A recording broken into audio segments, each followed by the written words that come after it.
The soldiers not only arrived, but they went from house to house confiscating hunting weapons, machetes, and even kitchen knives before they distributed among males over 21 the blue ballots with the names of the Conservative candidates and the red ballots with the names of the Liberal candidates. On the eve of the elections, Don Apolinar Moscote himself read a decree that prohibited the sale of alcoholic beverages and the gathering together of more than 3 people who were not of the same family. The elections took place without incident. At 8 o'clock on Sunday morning, a wooden ballot box was set up in the square, which was watched over by the 6 soldiers. The voting was absolutely free, as Aureliano himself was able to attest, since he spent almost the entire day with his father-in-law, seeing that no one voted more than once. At 4 in the afternoon, a roll of drums in the square announced the closing of the polls, and Don Apolinar Moscote sealed the ballot box with a label crossed by his signature. That night, while he played dominoes with Aureliano, he ordered the sergeant to break the seal in order to count the votes. There were almost as many red ballots as blue, but the sergeant left only 10 red ones and made up the difference with blue ones. Then they sealed the box again with a new label, and the first thing on the following day it was taken to the capital of the province. "The Liberals will go to war," Aureliano said. Don Apolinar concentrated on his domino pieces. "If you're saying that because of the switch in ballots, they won't," he said. "We left a few red ones in, so there won't be any complaints." Aureliano understood the disadvantages of being in the opposition. "If I were a Liberal," he said, "I'd go to war because of those ballots." His father-in-law looked at him over his glasses. "Come now, Aurelito," he said. "If you were a Liberal, even though you're my son-in-law, you wouldn't have seen the switching of the ballots." What really caused indignation in the town was not the results of the elections, but the fact that the soldiers had not returned the weapons. A group of women spoke with Aureliano so that he could obtain the return of their kitchen knives from his father-in-law. Don Apolinar Moscote explained to him, in strictest confidence, that the soldiers had taken the weapons off as proof that the Liberals were preparing for war. The cynicism of the remark alarmed him. He said nothing, but on a certain night when Gerineldo Marquez and Magnifico Bisbal were speaking with some other friends about the incident of the knives, they asked him if he was a Liberal or a Conservative. Aureliano did not hesitate. "If I have to be something, I'll be a Liberal," he said, "because the Conservatives are tricky." On the following day, at the urging of his friends, he went to see Dr. Alirio Noguera to be treated for a supposed pain in his liver. He did not even understand the meaning of the subterfuge. Dr. Alirio Noguera had arrived in Macondo a few years before with a medicine chest of tasteless pills and a medical motto that convinced no one: "One nail draws another." In reality, he was a charlatan. Behind his innocent facade of a doctor without prestige, there was hidden a terrorist who, with his short-legged boots, covered the scars that 5 years in the stocks had left on his legs. Taken prisoner during the first Federalist adventure, he managed to escape to Curaçao, disguised in the garment he detested most in this world, a cassock. At the end of a prolonged exile, stirred up by the exciting news that exiles from all over the Caribbean brought to Curaçao, he set out in a smuggler's schooner and appeared in Rio Hacha with the bottles of pills that were nothing but refined sugar and a diploma from the University of Leipzig that he had forged himself. He wept with disappointment. The Federalist fervour, which the exiles had pictured as a powder keg about to explode, had dissolved into a vague electoral illusion. Embittered by failure, yearning for a safe place where he could await old age, the false homeopath took refuge in Macondo. In the narrow, bottle-crowded room that he rented on one side of the square, he lived several years off the hopelessly ill, who, after having tried everything, consoled themselves with sugar pills. His instincts of an agitator remained dormant as long as Don Apolinar Moscote was a figurehead. He passed the time remembering and fighting against asthma. The approach of the elections was the thread that led him once more to the skein of subversion. He made contact with the young people in the town, who lacked political knowledge, and he embarked on a stealthy campaign of instigation. The numerous red ballots that appeared in the box and that were attributed by Don Apolinar Moscote to the curiosity that came from youth were part of his plan. He made his disciples vote in order to show them that elections were a farce. "The only effective thing," he would say, "is violence." The majority of Aureliano's friends were enthusiastic over the idea of liquidating the conservative establishment, but no one had dared include him in the plans, not only because of his ties with the magistrate, but because of his solitary and elusive character. It was known, furthermore, that he had voted blue at his father-in-law's direction. So it was a simple matter of chance that he revealed his political sentiments, and it was purely a matter of curiosity, a caprice, that brought him to visit the doctor for the treatment of a pain that he did not have. In the den that smelled of camphorated cobwebs, he found himself facing a kind of dusty iguana, whose lungs whistled when he breathed. Before asking him any questions, the doctor took him to the window and examined the inside of his lower eyelid. "It's not there," Aureliano said, following what they told him. He pushed the tips of his fingers into his liver and added, "Here's where I have the pain that won't let me sleep." Then Dr. Noguera closed the window with the pretext that there was too much sun, and explained to him in simple terms that it was a patriotic duty to assassinate conservatives. For several days, Aureliano carried a small bottle of pills in his shirt pocket. He would take it out every 2 hours, put 3 pills in the palm of his hand, and pop them into his mouth for them to be slowly dissolved on his tongue. Don Apolinar Moscote made fun of his faith in homeopathy, but those who were in on the plot recognized another one of their people in him. Almost all of the sons of the founders were implicated, although none of them knew concretely what action they were plotting. Nevertheless, the day the doctor revealed the secret to Aureliano, the latter elicited the whole plan of the conspiracy. Although he was convinced at that time of the urgency of liquidating the conservative regime, the plot horrified him. Dr. Noguera had a mystique of personal assassination. His system was reduced to coordinating a series of individual actions which, in one masterstroke covering the whole nation, would liquidate the functionaries of the regime along with their respective families, especially the children, in order to exterminate conservatism at its roots. Don Apolinar Moscote, his wife and his 6 daughters, needless to say, were on the list. "You're no liberal or anything else," Aureliano told him without getting excited. "You're nothing but a butcher." "In that case," the doctor replied with equal calm, "give me back the bottle. You don't need it any more."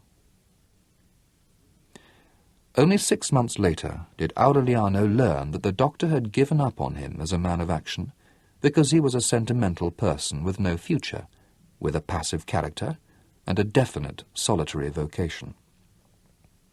They tried to keep him surrounded, fearing that he would betray the conspiracy. Aureliano calmed them down. He would not say a word, but on the night they went to murder the Moscote family, they would find him guarding the door. He showed such a convincing decision that the plan was postponed for an indefinite date.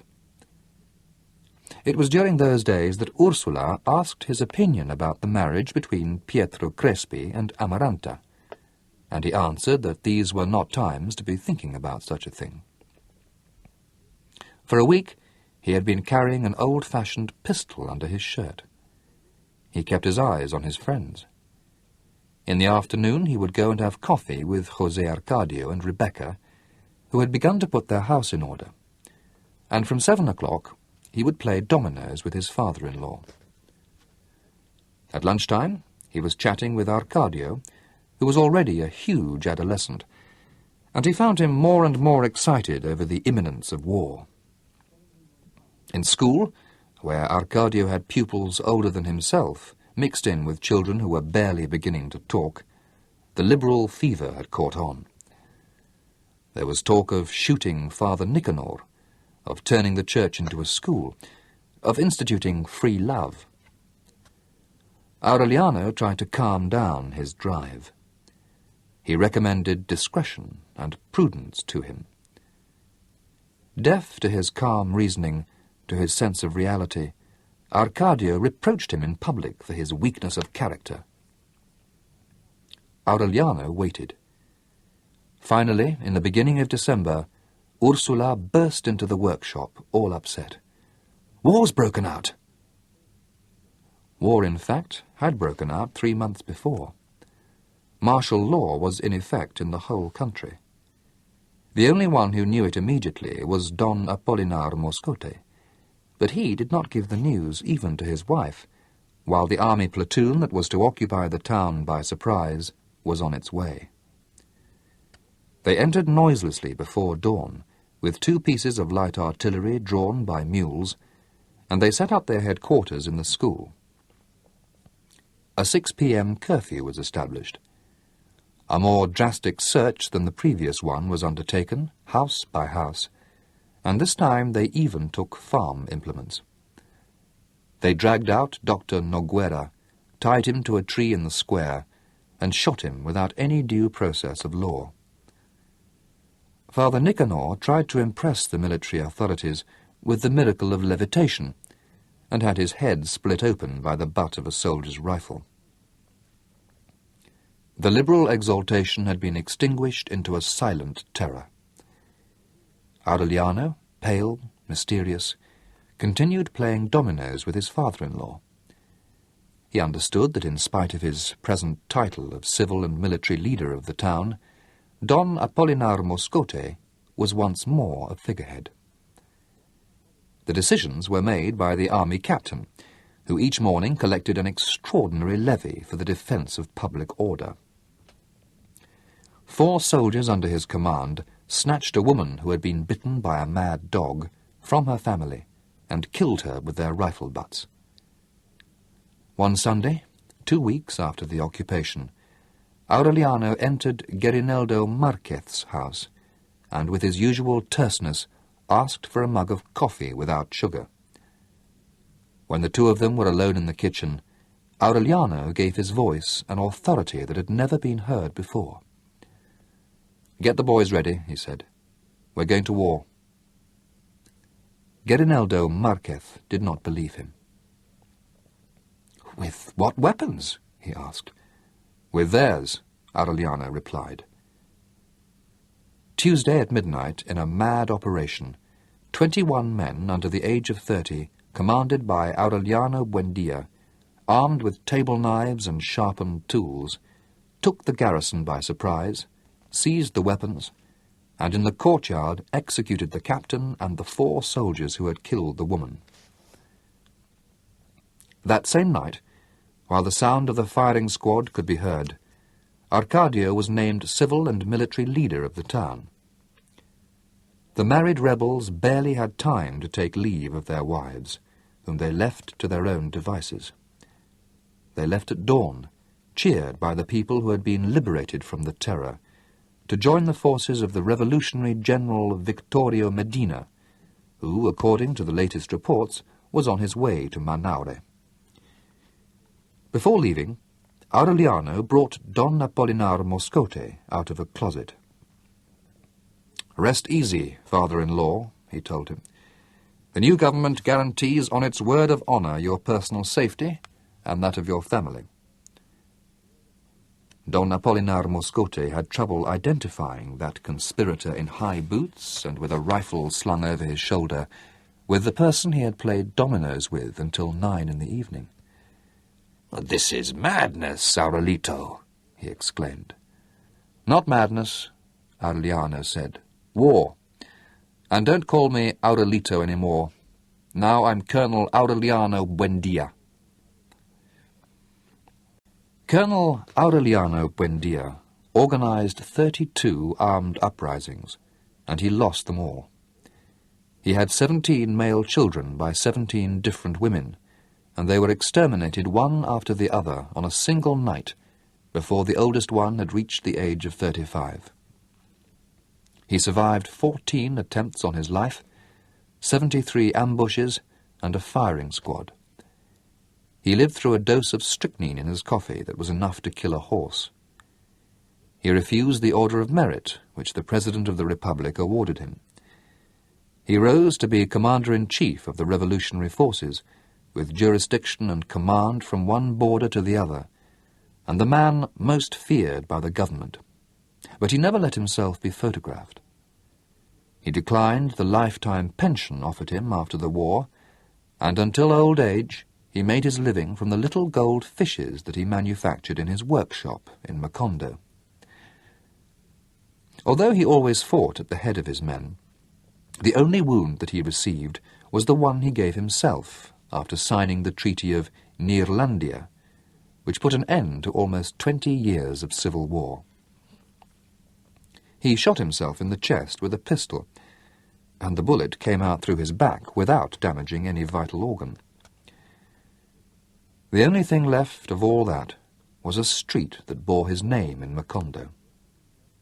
And yet, as he declared a few years before he died of old age, he had not expected any of that on the dawn he left with his 21 men to join the forces of General Victorio Medina.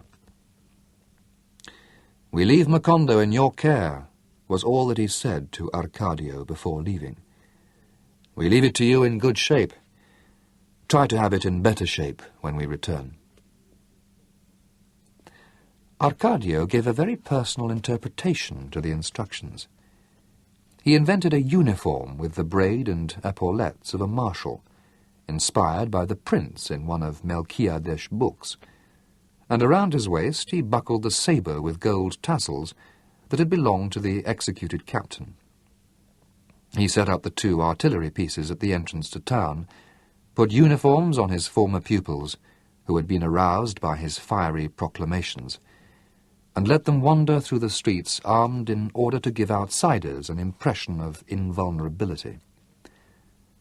It was a double-edged deception, for the government did not dare attack the place for 10 months. But when it did, it unleashed such a large force against it that resistance was liquidated in a half-hour. From the first day of his rule, Arcadio revealed his predilection for decrees. He would read as many as 4 a day in order to decree and institute everything that came into his head. He imposed obligatory military service for men over 18, declared to be public property any animals walking the streets after 6 in the evening, and made men who were over age wear red armbands. He sequestered Father Nicanor in the parish house under pain of execution, and prohibited him from saying Mass or ringing the bells, unless it was for a liberal victory. In order that no one would doubt the severity of his aims, he ordered a firing squad organized in the square and had it shoot at a scarecrow. At first no one took him seriously. They were, after all, school children playing at being grown-ups.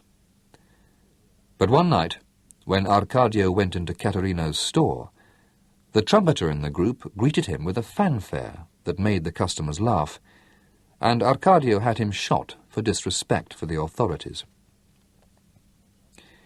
People who protested were put on bread and water with their ankles in a set of stocks that he had set up in a schoolroom. "You murderer!" Ursula would shout at him every time she learned of some new arbitrary act. "When Aureliano finds out, he's going to shoot you, and I'll be the first one to be glad." But it was of no use. Arcadio continued tightening the tourniquet with unnecessary rigour until he became the cruelest ruler that Macondo had ever known. "Now let them suffer the difference," Don Apolinar Moscote said on one occasion. "This is the liberal paradise." Arcadio found out about it. At the head of a patrol, he assaulted the house, destroyed the furniture, flogged the daughters, and dragged out Don Apolinar Moscote. When Ursula burst into the courtyard of headquarters, after having gone through the town, shouting shame and brandishing with rage a pitch-covered whip, Arcadio himself was preparing to give the squad the command to fire. "I dare you to, bastard!" Ursula shouted. Before Arcadio had time to react, she let go with the first blow of the lash. "I dare you to, murderer!" she shouted. "And kill me too, son of an evil mother. That way I won't have the eyes to weep for the shame of having raised a monster." Whipping him without mercy, she chased him to the back of the courtyard, where Arcadio curled up like a snail in its shell. Don Apolinar Moscote was unconscious, tied to the post where previously they had had the scarecrow that had been cut to pieces by shots fired in fun. The boys in the squad scattered, fearful that Ursula would go after them too. But she did not even look at them. She left Arcadio with his uniform torn, roaring with pain and rage, and she untied Don Apolinar Moscote and took him home. Before leaving the headquarters, she released the prisoners from the stocks. From that time on, she was the one who ruled in the town. She re-established Sunday Mass, suspended the use of red armbands, and abrogated the harebrained decrees. But in spite of her strength, she still wept over her unfortunate fate. She felt so much alone that she sought the useless company of her husband, who had been forgotten under the chestnut tree.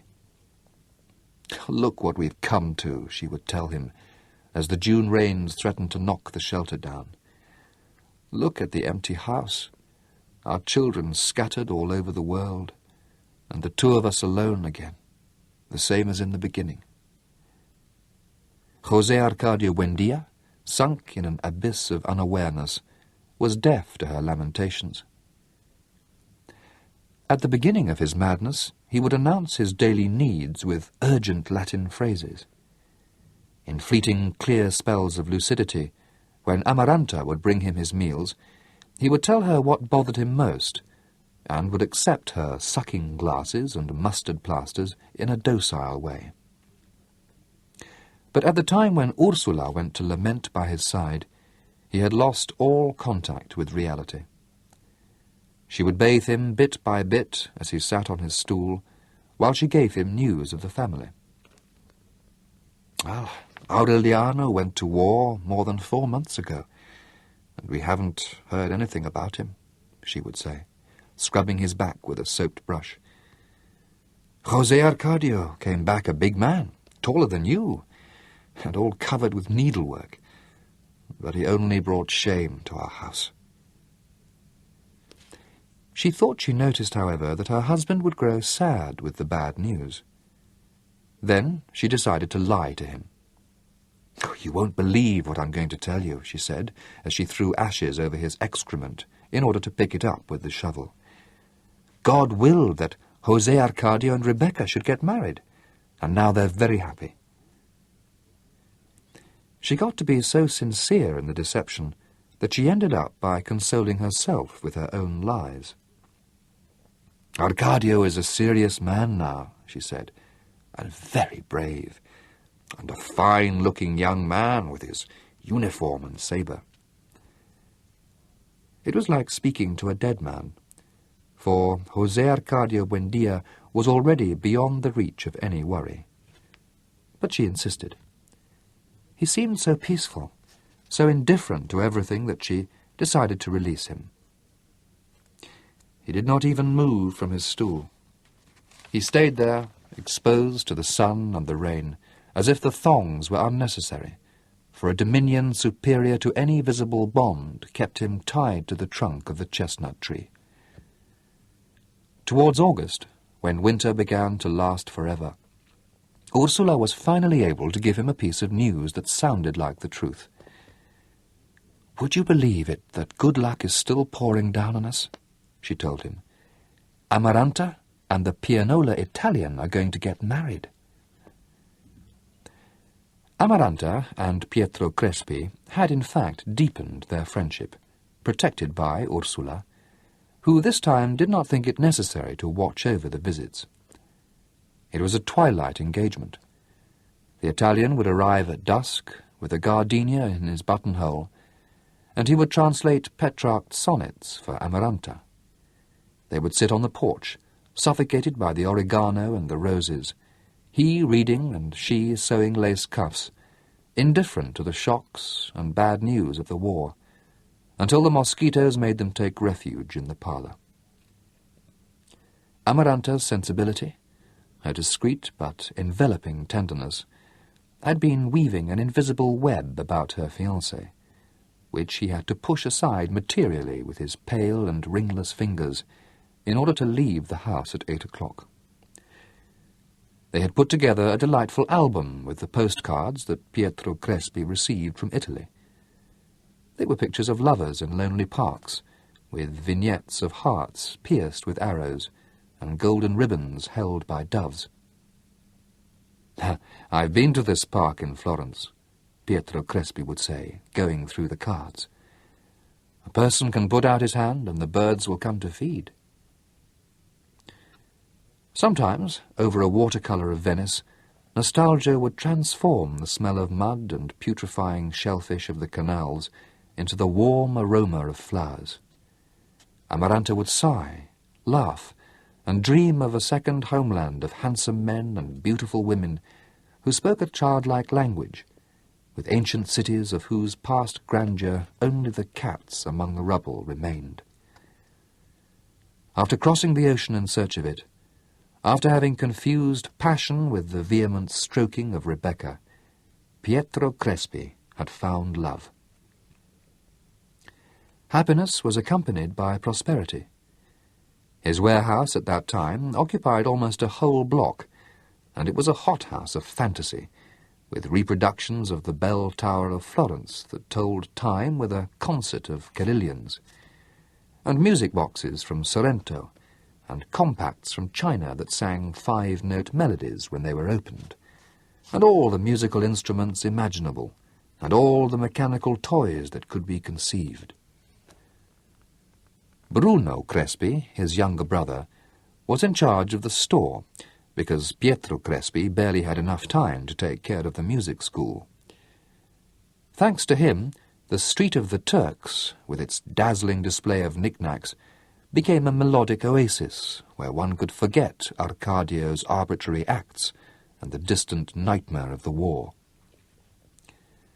When Ursula ordered the revival of Sunday Mass, Pietro Crespi donated a German harmonium to the church, organized a children's chorus, and prepared a Gregorian repertory that added a note of splendour to Father Nicanor's quiet rite. No one doubted that he would make Amaranta a fortunate mate. Not pushing their feelings, letting themselves be borne along by the natural flow of their hearts, they reached a point where all that was left to do was set a wedding date. They did not encounter any obstacles. Ursula accused herself inwardly of having twisted Rebecca's destiny with repeated postponements, and she was not about to add more remorse. The rigour of the mourning for Remedios had been relegated to the background by the mortifications of the war, Aureliano's absence, Arcadio's brutality, and the expulsion of José Arcadio and Rebecca. With the imminence of the wedding, Pietro Crespi had hinted that Aureliano José, in whom he had stirred up a love that was almost filial, would be considered their oldest child. Everything made Amaranta think that she was heading towards a smooth happiness. But, unlike Rebecca, she did not reveal the slightest anxiety. With the same patience with which she dyed tablecloths, sewed lace masterpieces, and embroidered needlepoint peacocks, she waited for Pietro Crespi to be unable to bear the urges of his heart any more. Her day came with the ill-fated October rains. Pietro Crespi took the sewing basket from her lap, and he told her, "We'll get married next month." Amaranta did not tremble at the contact with his icy hands. She withdrew hers like a timid little animal and went back to her work. "Don't be simple, Crespi," she smiled. "I wouldn't marry you even if I were dead."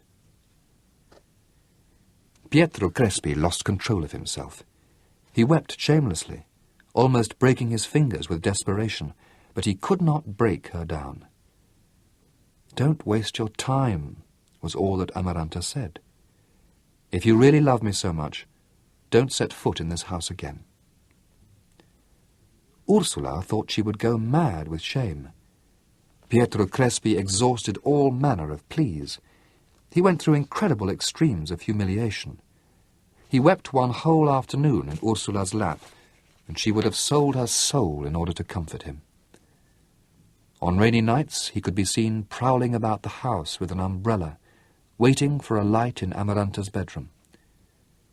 He was never better dressed than at that time. His august head of a tormented emperor had acquired a strange air of grandeur. He begged Amaranta's friends, the ones who sewed with her on the porch, to try to persuade her. He neglected his business.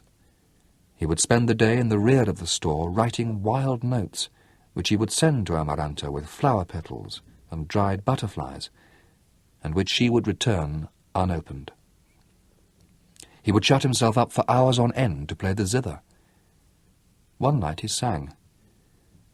Macondo woke up in a kind of angelic stupor that was caused by a zither that deserved more than this world, and a voice that led one to believe that no other person on earth could feel such love.